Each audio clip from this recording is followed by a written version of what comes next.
Welcome to the Thoughts from a Page podcast, a member of the Evergreen Podcasts Network. Hosted by me, Cindy Burnett, a voracious reader and book columnist who provides you with casual author conversations and insider information on all of the newest releases that I have read and recommend. With so many books coming out weekly, it can be hard to decide what to read, so I find the best ones and share them with you. For more book recommendations or to find my backlist of interviews, visit my website at thoughtsfromapage.com. If you love to read, please consider joining my Patreon group. I offer at least 2 bonus episodes a month, one where I talk about the next month's most anticipated books, and one where I chat with an independent bookseller, all about their store and the books that they recommend. In addition, I host a monthly early read where members have advanced access via NetGalley to a digital copy of a book, and then we meet on Zoom with the author pre-publication to chat about that book. January's book is The Sweet Spot by Amy Popel, and for February there are 2, Lauren Willig's new book, 2 Wars and a Wedding, and a debut by Lee Abramson called A Likely Story. Thanks so much to those who already participate, and I hope you will consider joining us. Today I am chatting with Tori Whitaker about a matter of happiness. Tori belongs to the Bourbon Women Association and the Historical Novel Society. Her work has appeared in the Historical Novels Review and Bookmarks magazine. She graduated from Indiana University, is an alum of the Yale Writers Workshop, and is recently retired from a national law firm where she served as chief marketing officer. She spent a decade in Detroit because of her husband's career in the automotive industry. The two now reside near their children outside Atlanta and have been married for 45 happy years. I hope you enjoy our conversation. And now for a quick break. For the last year, I have been focusing more on my health and eating habits. In connection with that, I have started drinking AG1 in the morning. When I started drinking AG1 daily, I could feel a real difference in my health and energy levels. That is because AG1 is a foundational nutrition supplement that supports your body's universal needs like gut optimization, stress management, and immune support. Since 2010, AG1 has led the future of foundational nutrition, continuously refining their formula to create a smarter, better way to elevate your baseline health. I recommend AG1 to all of my family and friends because the company has a team of doctors and scientists. It is tested for 950 contaminants and is NSF certified for sport. It is formulated based on the latest science, and it maintains high quality standards. Thanks AG1 for sponsoring my show. AG1 is a supplement I trust to provide the support my body needs daily. If you want to take ownership of your health, it starts with AG1. Try AG1 and get a free 1-year supply of vitamin D3K2 and 5 free AG1 travel packs with your first purchase. Go to drinkag1.com/thoughtsfromapage. That's drinkag1.com/thoughtsfromapage. Check it out. And now back to my show. Welcome, Tori. I am so glad you are here again on my podcast. Thank you, Cindy. I'm really delighted to come. I love your podcast, and it's an honor to be back. Well, I'm thrilled to pieces that we get to chat again. Me too. Why don't we start out with you talking a little bit about A Matter of Happiness for those that won't have read it yet? Okay. It is a dual timeline novel that really follows 2 fiercely independent women that live almost a century apart. We've got Violet in the historical thread, who in the late 19-teens, early 1920s, she is a young woman who we follow her evolution into the roaring 20s flapper. Even at 18, she was very independent, wanted to earn her own money, wanted adventure and everything. And she was working as a clerical worker in a Kentucky distillery when Prohibition hit. And she lost her job and the community became very depressed. You know, the economy went bad and everything. So she took off on her own at the age of 19 for Detroit, which was the fastest growing city in the country at that time. And she had always wanted to own her own automobile. Her father would not let her drive his Ford Model T. And that becomes a goal for her, that and being independent and on her own, as I say. Well, almost 100 years later, her great, great, great niece, Melanie, in 2018 is going to, she inherits this car, the car that Violet bought. And it's called a Jordan MX Playboy. And it's a cherished heirloom now. And when Melanie receives it, she doesn't know that it hides secrets from Violet's past that no one in the family really knew, of things that went on when she was in Detroit, when her aunt was in Detroit. So we see these dual timelines. We've got some parallel stories. Melanie is herself a rising star at a contemporary bourbon distillery. And so the story sort of juxtaposes the prohibition with today's bourbon enthusiasm and craft cocktail culture. But Melanie has also recently split up with her fiance, and she's bucking for a promotion at work, and there is a rival. So she's got some stuff going on in her life, and ultimately we'll find that she discovers this journal that Violet has left for her, and it will leave her with lessons in life that changes her perspective on some things. Well, how did you decide to write this story? What inspired you? Where did you come up with the ideas? Well, there were a lot of inspirations, but the very first nugget of inspiration was some years ago, and it began with the car. My husband has always been in the automotive industry. In fact, we spent 10 years in Detroit. I worked in Detroit as well, and he was in the automotive industry. And in his semi-retirement, he does customizations of antique automobiles, say like a 1934 Ford and cars like that. And it just struck me that how cool it would be to have an old vintage automobile stored somewhere where somebody finds something. And that was really where this story was born. Another big inspiration for me was I did some research that what car am I going to use for the story? I knew there was going to be a car.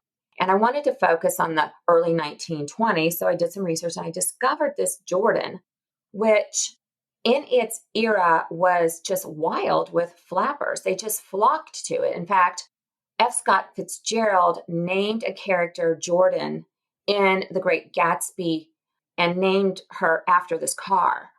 And there was a big advertising campaign in 1923, and it revolutionized automotive advertising, but it was really targeted to women. And it didn't talk about how many cylinders the car had.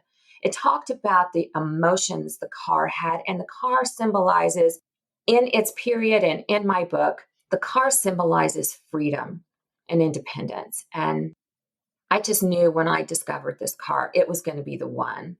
So that was an inspiration. Then also about, I guess, 10 years ago, my husband and I traveled along the Bourbon Trail in Kentucky. And his parents and grandparents were born and raised in Kentucky. My grandmother was born there as well. And we have a little bit of an affection for it in that way. But also, we enjoy bourbon. I guess that was how I came to have the idea to put these two periods opposite of each other. My first novel was dual timeline, and I love that structure. So it worked out pretty well, I think. It definitely did. And I know from your Facebook page that you like bourbon because I see you posting photos of you and your husband drinking various bourbons. So that's fun that you were able to wrap that into this story. Yes. In fact, during COVID, before COVID, we used to go out every Friday night, sort of like TGIF date night. And when COVID hit, we had to stop doing that. And it was really during that time, starting in 2020, that we became even more connoisseurs, I guess I'd say, with my husband mixing cocktails for us every Friday at home. We still had our Friday night date night, but it was just in our own living room. And he became quite the mixologist. Okay, that's so fun. Mm-hmm. We're still doing it. We still have Friday night date nights at home. We've enjoyed it so much, we don't even go out on Friday nights anymore. Makes it a little easier. Yeah. Well, and I hate to even mention this because I know you're going to ask me what kind of car it is, and I have absolutely no idea. But my neighbor next door actually has two vintage cars, not that old, but I think they're from the 40s. And he takes my son to ride in one of them occasionally. And I think recently he just sold one of them. But the other runs well, and he takes it out, and it's loud. It kind of revs the motor. It's really fun. And so I'm going to have to go over there and ask him what kind of car it is now. Oh, yes. Well, the Jordan was in addition to just being this really cool sports car of its day, it was a two-seater convertible. So it was a roadster.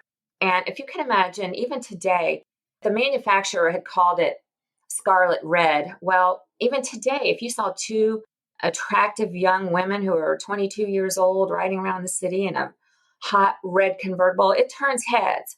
And it certainly turned heads then. It was kind of scandalous with a lot of people who didn't think women should be driving. And that was also during the time that half of the cars on the road were Fords, and they could have it in any color they wanted as long as it was black. And that's what Henry Ford was supposed to have said. Oh, that's funny. It stood out as a hot machine. Well, and usually I wait a little bit to ask about covers, but because we're talking about this and there is a car on your cover, and I love your cover, red's my favorite color. So I love, love, love your cover and all the detail. Is that the type of car that is on your cover? Well, I'm so glad you asked that. That is the exact car. The publisher brought me 4 cover designs at the initial review.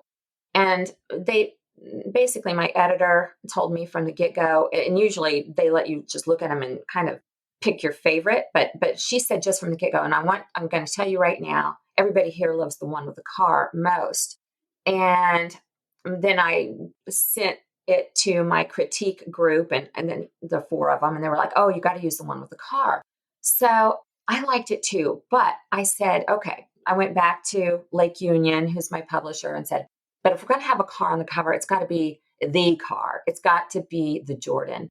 And then it took some time, but I was able to get rights to the photographs of this car. And so this car on the cover is truly a restored, authentic 1923 Jordan MX Playboy. And that was important to me. I liked the way they have this red background, but then they have this flapper in the black and white. I thought that was cool. Very. And I like the border as well. That's very Art Deco looking from the time period. You got it. It's beautiful. Well, what do you hope your readers take away from this book? I hope they take away that though candy bars may rain from the sky, life will not always be sweet. That is a quote that Violet writes in her journal. And there was this one scene, it was one of my favorite scenes in the book to write, where a barnstormer with a flyboy in the open cockpit goes flying through the streets of Detroit down low. This happened all over the Eastern Seaboard. Eastern Seaboard. This really happened. And they would drop Baby Ruth candy bars from the airplane and people would go scrambling for them. And it's kind of a theme in the book that life will not always be sweet, but go on adventures and find out what you want and understand what your values are and seek happiness and love. And I think I want them to take away as readers that women can be independent, women can go after what they want and define what happiness is for them. But it's not always going to be an easy road, no pun intended. Exactly. I like that. Thank you. Was one timeline easier to write than the other? Oh, gosh. I haven't thought of it that way. I think they were both equally difficult. And there were changes made in both timelines as we went through various evolutions of drafts. But for example, in the historical timeline, I originally had in the opening chapter, Violet's mother passing away.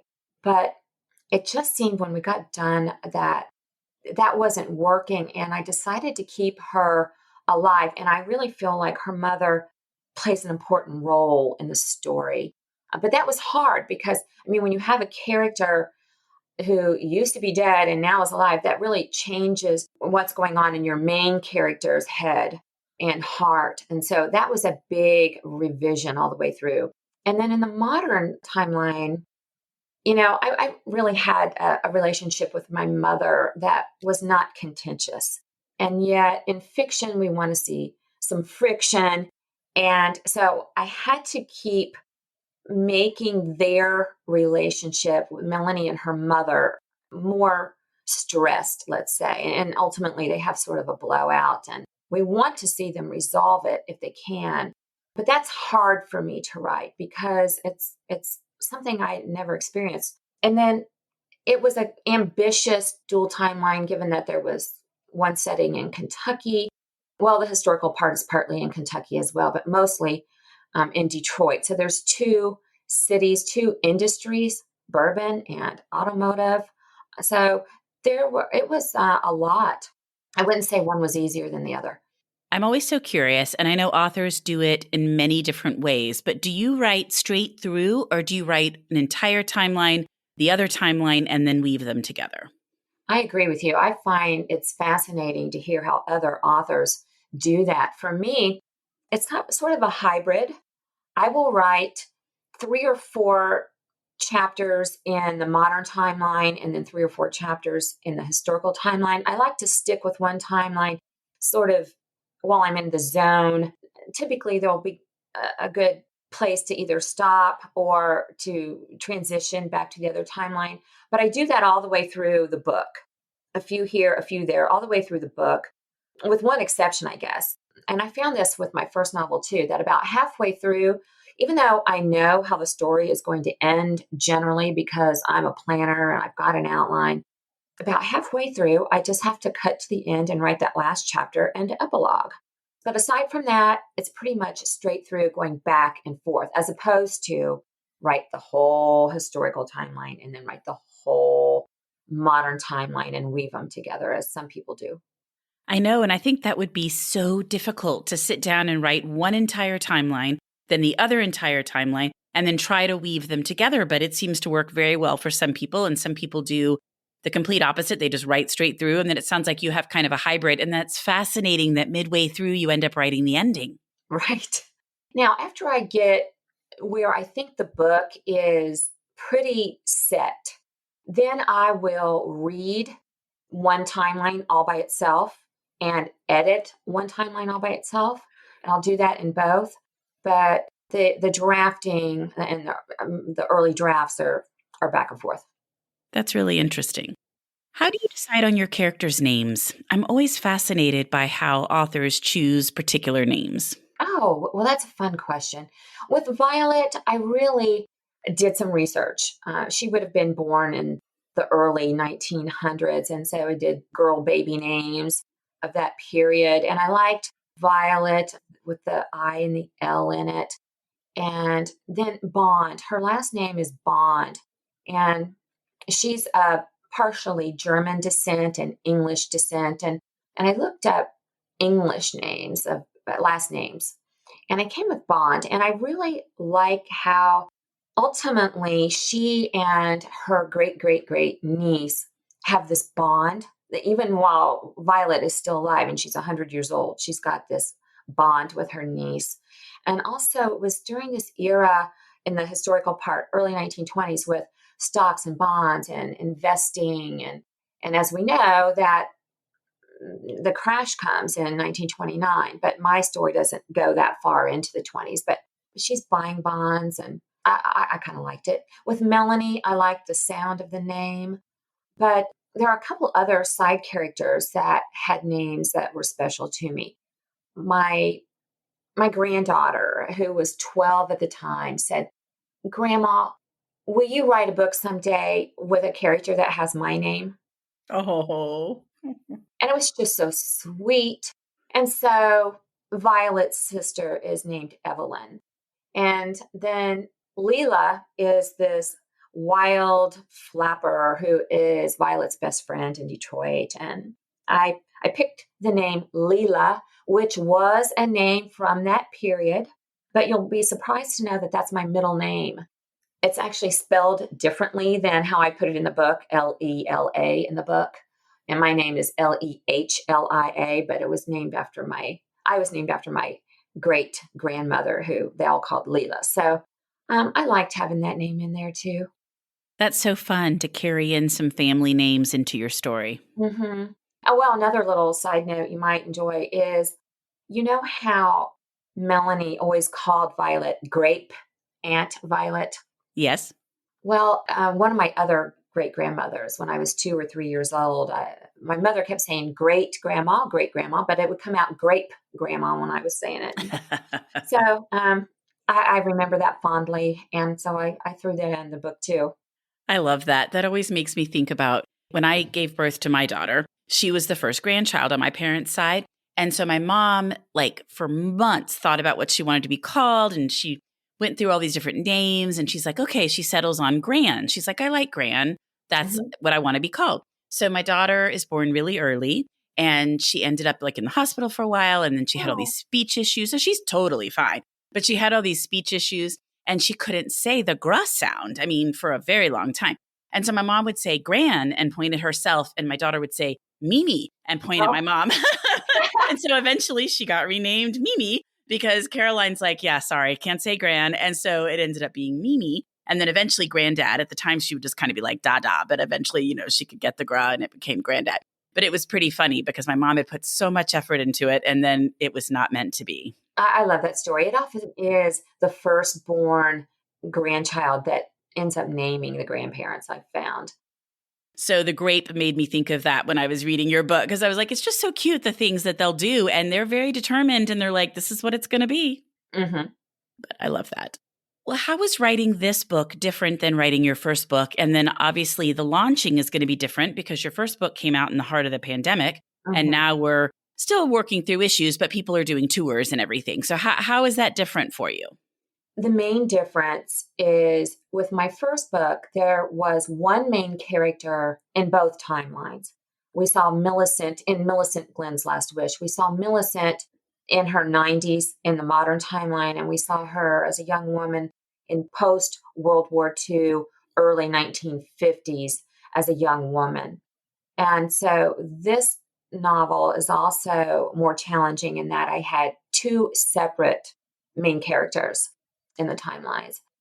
As for launching the book, yes, I am going on book tour for the first time instead of doing strictly virtual programs. And it's not a huge tour, but I'm going to go to 5 states and have several here in Georgia as well. And I'm looking forward to it. My husband's going to be my chauffeur, and we're going to have fun.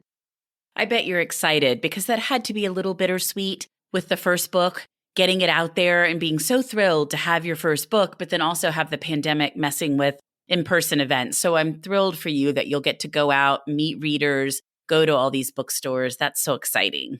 That's right. When I got my book deal in, I think it was early 2019, a dear friend of mine gave me an engraved case, an embossed case, actually, and then an engraved pen inside of it. And she said, this is for you to use on your first book tour to sign books. And it was just so touching and thoughtful and sweet.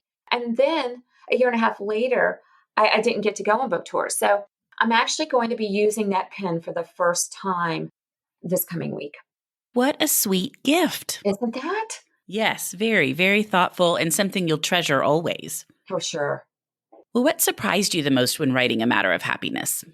Well, in the Detroit setting, as I said, I lived outside of Detroit for 10 years and I actually worked right downtown on the main drag where the GM World Headquarters was and everything. And yet there was so much about Detroit that I didn't know. I didn't know until I got into my research what a role it played in prohibition. And how that came about was Michigan actually had prohibited the selling of alcohol before national prohibition went into effect by 2 years, I think it was. And so bootleggers and rum runners already had their gig down pat. They were ahead of the game when the national prohibition hit. And also Detroit is just across the river from Canada. And the Detroit River is a very narrow river with a few little islands in it. And Canada at that time could still produce alcohol. And so the rum runners would go across this river at night, take boatloads literally back across, and Detroit became a hub of the underground criminal distribution of bootlegged booze throughout the United States. At the same time, what that did was create in this boom town of Detroit a lot of speakeasies and blind pigs and parties and jazz clubs and everything. And so it was quite the place to be during Prohibition.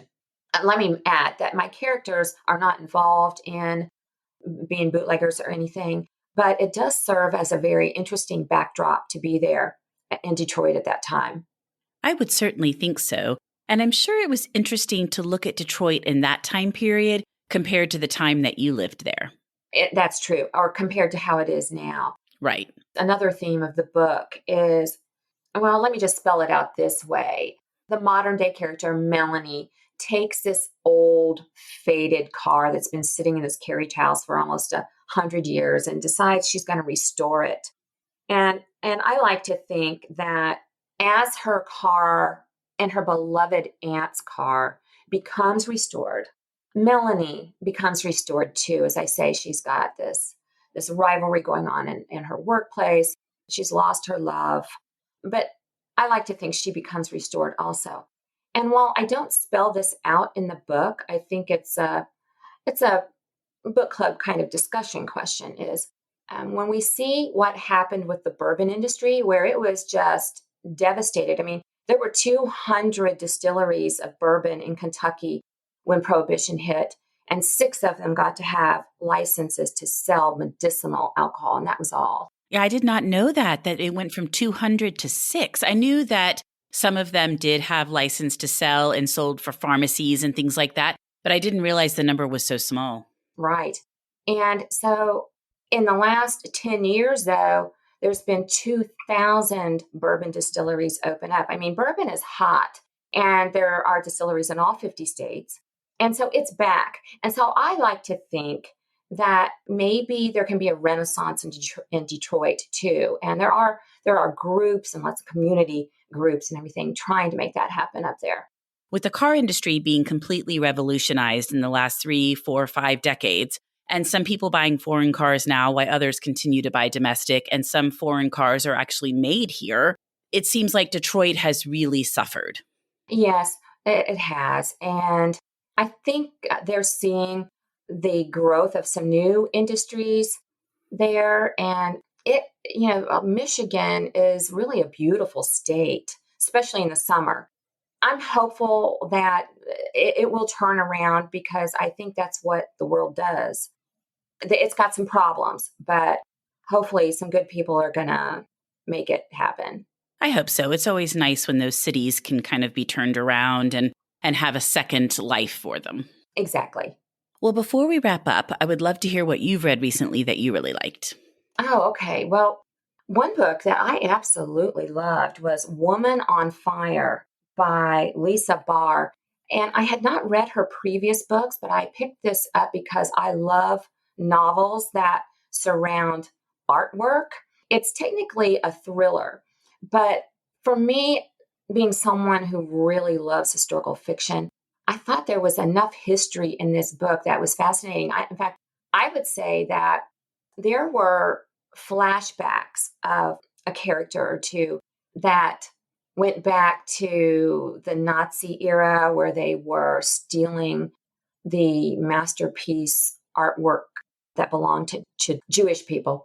And they were so heartbreaking. They were among the best flashbacks I've ever read and heartbreaking. And this story it had everything. It had love and rivals and a ruthless villain, a strong young woman trying to do right, and all kinds of things like that I love.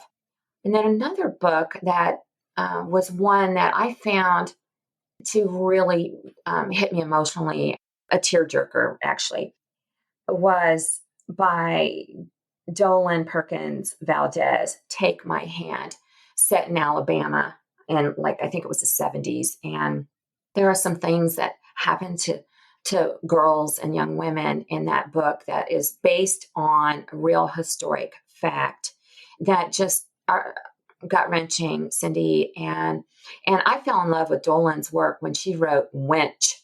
And she's just such a beautiful writer. You can be reading some horrifying things, but her words are so magnificent that it makes it just a joy to read, if that makes sense. It does. I loved that book as well, Take My Hand, and I need to go back and read Wench because people rave about it. But I agree on Take My Hand. It's one of those things that if somebody just told me in a vacuum that something like that had happened, the things that happened in that story, and I don't want to spoil anything, I would be like, there's no way. But obviously they did, and I knew a little bit about the history, but it's just horrifying. Well, and it was all supported by the government. It's just, wow. Yes, I agree. Kind of crazy. But same with some of the stuff in Woman on Fire, too. You're like, what is wrong with people? But that is a great story, and I felt it was very fast-paced, and it was a fun thriller. Yes. It's going to be a movie with Sharon Stone. Yes, producing and starring in it. Yeah, I cannot wait. I think that will be really fun. I'm hoping she plays the villain, aren't you? I think she must, because I think that would be the age that she's at, in terms of who she's going to play. So, it's going to be so good. Yeah, but that's such a great story, where she sent the book to Sharon Stone, and Sharon Stone's like, I really like this book. I'd like to option it. So I thought that was very cool. What a great success story. Yeah, exactly. So, well, Tori, as always, I love, love, love chatting with you, and I can't wait to see your book tour as you progress, and I hope you have so much fun, and thank you for coming on the Thoughts from a Page podcast. Well, thank you. It's always a pleasure, and I enjoy following you on all of your social media as well. Thank you. Thanks again. My name's Adam Sokol, and I'm the host of the Passions and Prologues podcast. Every week, best-selling authors like Jenny Jackson, Rebecca Mackay, Lisa Scottolini, or Brad Meltzer come on to my show to talk about, yes, their new books, but more importantly, the things that they're crazy passionate about. We've talked about the Muppets, powerlifting, traveling, gardening, home improvement, and so much more. We dig into why these things are their passions, how they inspire their writing, and where they came to fall in love with these random assorted things. Be sure to subscribe to the Passions and Prologues podcast wherever you get your podcasts, and check out evergreenpodcast.com to learn more. Thank you so much for listening to my podcast. If you like this episode, and I hope you did, please follow me on Instagram at Thoughts from a Page. Consider joining my Patreon group to access bonus content and support the podcast. Tell all of your friends about the show and rate it or subscribe to it wherever you listen to your podcasts. I would really appreciate it. The book discussed in this episode can be purchased at my bookshop storefront, and the link is in the show notes. I hope you'll tune in next time.